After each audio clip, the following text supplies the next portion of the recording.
কিশোরগঞ্জ জেলার পাকুন্দিয়া উপজেলার সুখিয়া ইউনিয়নের আশুতিয়া সুনীল ডাক্তারের বাড়ি ও হরিদা সূত্রধর বাড়ির পূজা মণ্ডপ পরিদর্শন ও মতবিনিময় করেছেন কিশোরগঞ্জ ২ আসনের বিএনপি মনোনয়ন প্রত্যাশী।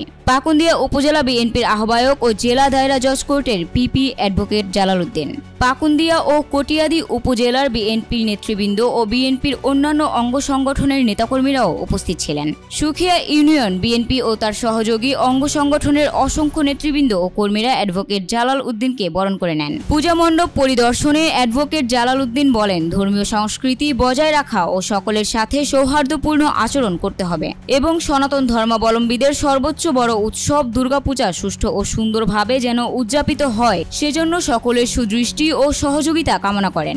এ সময় তিনি আরো বলেন, যদি কেউ নাশকতা করার চেষ্টা করে তাহলে তাকে কঠোর হস্তে দমন করা হবে এবং সকলকে শারদীয় দুর্গা উৎসবের শুভেচ্ছা জানান। মন্দিরের নিরাপত্তা দায়িত্বে থাকা পুলিশ ও আনসার সদস্যরা জানান, আইনশৃঙ্খলা পরিস্থিতি নিয়ন্ত্রণে তারা সকলেই বদ্ধপরিকল্পক।